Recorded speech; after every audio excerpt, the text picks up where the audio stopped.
हरे कृष्णा। एक समय की बात है जब कैलाश में माता पार्वती और भगवान गणेश विराजमान थे।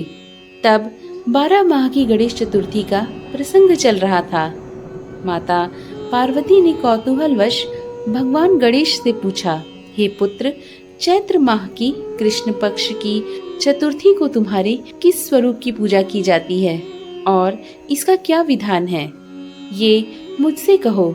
माता पार्वती की जिज्ञासा को शांत करते हुए भगवान गणेश ने कहा, हे माता, चैत्र माह की कृष्ण पक्ष की आने वाली चतुर्थी को मेरे भाल चंद्र स्वरूप की पूजा करनी चाहिए। इस दिन पूरे दिन व्रत रखकर रात्रि में षोडशोपचार से मेरा पूजन करना चाहिए। इस दिन व्रती को ब्राह्मण भोजन के अनंतर पंचगव्य पान करके रहना चाहिए। यह पूर्ण रूप से सभी कष्टों का नाश करता है। इस व्रत के स्मरण मात्र से मनुष्य को सभी सिद्धियों की प्राप्ति सहज रूप से हो जाती है। अब माता, मैं आपको इस व्रत से जुड़ी एक कथा के विषय में अवगत कराने जा रहा हूँ, अतः आप इसे ध्यान पूर्वक सुनिए। सतयुग में मकर ध्वज नामक एक राजा राज्य करते थे। वे परम प्रजापालक थे। उनके राज्य में सभी लोग सुखी और समृद्ध जीवन व्यतीत कर रहे थे। सभी वर्ण के लोग अपने धर्म का पूर्ण निष्ठा से पालन किया करते थे। प्रजा निरोगी और स्वस्थ जीवन व्यतीत कर रही थी। प्रजा में चोर और डाकू आदि का कोई भय नहीं था। नगर में रहने वाले सभी लोग उदार, दानी, धार्मिक, बुद्धिमान और सुंदर थे। इतना सुंदर राज्य होने के पश्चात राजा पुत्र सुख से वंचित थे। पुत्र रत्न की प्राप्ति हेतु उन्होंने कई यत्न किए। अंततः महर्षि याज्ञवल्क्य की कृपा से उन्हें पुत्र धन की प्राप्ति हुई। पुत्र रत्न की प्राप्ति होने पर राजा की खुशी का कोई ठिकाना नहीं था। अब वो अपने राज्य का संपूर्ण कार्यभार अपने मंत्री धर्मपाल को सौंपकर विविध प्रकार के खेल खिलौने से अपने राजकुमार का पालन पोषण करने लगे। यहाँ राज्य का शासन अपने हाथों में आ जाने से मंत्री धर्मपाल धन धान्य से संपन्न हो गए। मंत्री महोदय को एक से बढ़कर एक पुत्रों की प्राप्ति हुई। सभी पुत्रों का विधि विधान से पूरे हर्षोल्लास के साथ विवाह संपन्न किया गया। अब सभी मात्र पुत्र धन का उपभोग बड़े जतन से करने लगे। परिवार के सभी सदस्यों में सबसे छोटे की पुत्र वधू बहुत ही धर्मपरायण थी। वो भगवान गणेश की परम भक्त थी। चैत्र माह के कृष्ण पक्ष की चतुर्थी आने पर उसने भगवान गणेश की पूर्ण श्रद्धा से आराधना और पूजा की और उनका व्रत अनुष्ठान भी किया। पूजन और व्रत से विचलित होकर सास अपनी पुत्र वधू से कहने लगी, अरे, क्या तंत्र मंत्र के द्वारा मेरे पुत्र को अपने वश में करने का उपाय कर रही है? अपनी सास द्वारा बारंबार निषेध किए जाने पर भी अपनी पुत्र वधू में कोई बदलाव न आता देख सास पुनः बोली, अरे दुष्टा, मेरे बार बार कहने पर भी तू मेरी बात को अनदेखा कर रही है। मैं तुझे पीट कर ठीक कर दूंगी। मुझे यह सब तांत्रिक अभिचार पसंद नहीं है। अपनी सास की बात सुन पुत्र वधू ने विनम्रता से कहा, हे सासू माँ, मैं संकट नाशक भगवान गणेश का व्रत कर रही हूँ। यह व्रत अनुष्ठान करने से मनोवांछित फल की प्राप्ति होती है। अपने पुत्र वधू की बात सुन क्रोधवश सासू ने अपने पुत्र से कहा, हे पुत्र, तुम्हारी वधू जादू टोने पर उतारू हो गई है। मेरे बार बार समझाने पर भी उसने मेरी एक बात न सुनी। अब तुम ही इसे मारकर उसकी अकल को ठिकाने लेकर आओ। मैं किसी गणेश जी को नहीं मानती।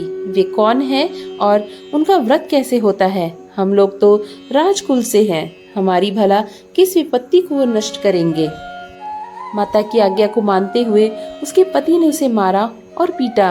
इतनी पीड़ा का सहन करते हुए भी उस पुत्र वधू ने व्रत को पूर्ण किया। व्रत के अंत में वो भगवान गणेश जी का स्मरण करते हुए प्रार्थना करने लगी और कहने लगी, हे विघ्नेश्वर, हे गणपति, आप हमारे सास ससुर को अपना परचम दिखलाइए ताकि वे आपकी महिमा को समझ पाए। उनके मन में आपके प्रति श्रद्धा भाव जागृत हो। अपने भक्त की करुण पुकार सुन भगवान गणेश जी ने देखते ही देखते राजा के पुत्र का अपहरण कर उसे धर्मपाल के महल में कहीं छुपा दिया। उसके बाद राजकुमार के सभी वस्त्र अलंकारों को उतारकर राजमहल में फेंक दिए और खुद अंतर ध्यान हो गए। इधर राजा ने प्रेम पूर्वक अपने पुत्र को पुकारा, किंतु उन्हें कोई उत्तर नहीं मिला। प्रत्युत्तर न मिलने पर उन्होंने शीघ्रता से पुत्र की खोज शुरू कर दी। राजा को अपने महल में पुत्र की पुष्टि न होने पर वो शीघ्रता से मंत्री धर्मपाल के महल में गए और वहां जाकर अपने पुत्र को खोजने लगे। उन्होंने सबसे पूछा, मेरा राजकुमार कहाँ है? यहाँ उसके सभी वस्त्र और आभूषण मिल गए, किंतु मेरा राजकुमार कहाँ चला गया? किसने ऐसा निंदनीय कार्य किया है? राजा की व्याकुलता धीरे धीरे अब बढ़ने लगी थी। राजा की दशा देख मंत्री धर्मपाल ने कहा, हे राजन, आपका चंचल पुत्र कहाँ है उसका मुझे कोई पता नहीं है, किंतु मैं अभी पूरे राज्य में बाग बगीचे आदि स्थानों पर उसकी खोज आरंभ करता हूँ। उसके बाद व्याकुल राजा नौकरों, सेवकों आदि से कहने लगा, हे अंगरक्षकों, सेवकों, मेरे पुत्र का शीघ्र पता लगाइए। राजा का आदेश मिलने मात्र से राजा के पुत्र की खोज जोरों शोरों से शुरू हो गई, किंतु राजा के पुत्र का कोई पता नहीं चला। जब राजा के पुत्र का कहीं पता न चला, तब वो राजमहल में आके राजा के समक्ष डरते डरते ये निवेदन करने लगे, हे राजन, हमें क्षमा करें, अभी तक अपहरणकारियों का कोई पता नहीं चला है। राजकुमार को पूरे नगर में किसी ने आते जाते नहीं देखा। उनकी बातें सुनकर क्रोधवश होकर राजा ने अपने मंत्री को बुलाया और कहा, हे धर्मपाल, मेरा राजकुमार कहाँ है? मुझे साफ साफ बता दे कि मेरा राजकुमार कहाँ है। उसके सभी वस्त्र आभूषण मुझे दिखाई दे रहे हैं, केवल वही नहीं। अरे नीच, मुझे बता दे कि मेरा राजकुमार कहाँ है, अन्यथा मैं तुझे और तेरे पूरे कुल का नाश कर दूंगा, इसमें जरा भी संदेह मत रखना। राजा द्वारा डांट पड़ने के कारण मंत्री विचलित हो गया। मंत्री धर्मपाल ने राजा के समक्ष नतमस्तक होकर कहा, हे भूपाल, मेरा विश्वास कीजिए, मैं अभी पता लगाता हूँ। इस नगर में बालक अपहरणकर्ताओं का कोई गिरोह भी नहीं है, न ही कोई डाकू आदि यहाँ वास करते हैं, किंतु पता नहीं किस नाराधमी ने ऐसा नीच कर्म किया है और न जाने कहाँ गायब हो गया है। धर्मपाल अब अपने महल आकर अपनी पत्नी और पुत्रों से पूछने लगा। उसने अपनी सभी पुत्र वधुओं को बुलाकर पूछा कि यह नीच कर्म किसने किया है। यदि राजकुमार का पता नहीं चला तो राजा मुझे और मेरे पूरे वंश का विनाश कर देगा। अपने ससुर की बात को सुन सबसे छोटी पुत्र वधु ने कहा, हे पिताश्री, आप इतने चिंतित क्यों हो रहे हैं? यह सब भगवान श्री गणेश की लीला ही है। उन्हीं के कोप का परिणाम आप भुगत रहे हैं। अतः आप भगवान श्री गणेश की पूजा अर्चना कीजिए। अगर राजा से लेकर नगर के सभी प्रजाजन पूर्ण श्रद्धा के साथ गणेश जी की चतुर्थी का व्रत करें तो व्रत के फल स्वरूप भगवान गणेश जी राजकुमार को अवश्य लौटा देंगे। मेरा वचन कभी मिथ्या नहीं होता।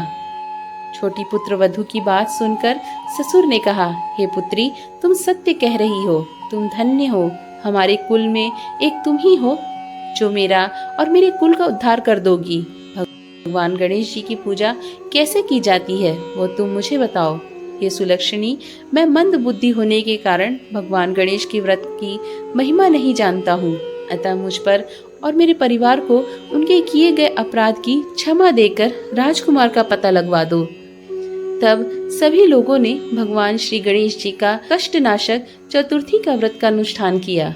राजा सहित सभी नगरजनों ने गणेश जी को प्रसन्न करने हेतु व्रत का अनुष्ठान किया।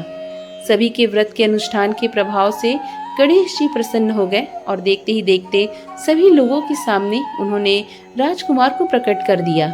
राजकुमार को अपने समक्ष देख राजा सहित सभी नगरवासियों की खुशी का कोई ठिकाना नहीं रहा।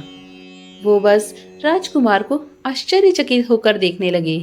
राजा अपने पुत्र को पुनः प्राप्त करके खुशी से फूला न समा रहा था। भगवान गणेश की लीला को देख वो नतमस्तक होकर कहने लगा, भगवान गणेश जी, आप धन्य हैं और धर्मपाल, तुम्हारी छोटी पुत्र वधु भी धन्य है, जिसकी कृपा से आज मेरा पुत्र यमराज के वहां जाकर भी दोबारा लौट आया। अतः आप सभी नगरजन इस संतानदायक व्रत को विधिवत करते रहें। श्री गणेश जी कहते हैं, हे माता, इस व्रत से बढ़कर इस लोक तथा सभी अन्य लोक में और कोई व्रत नहीं। इस कथा का श्रवण युधिष्ठिर ने भगवान श्री हरि कृष्ण से सुना था और इसी चैत्र माह के कृष्ण पक्ष को आने वाली चतुर्थी का व्रत करके उन्होंने अपने खोए हुए राज्य को फिर से प्राप्त किया था।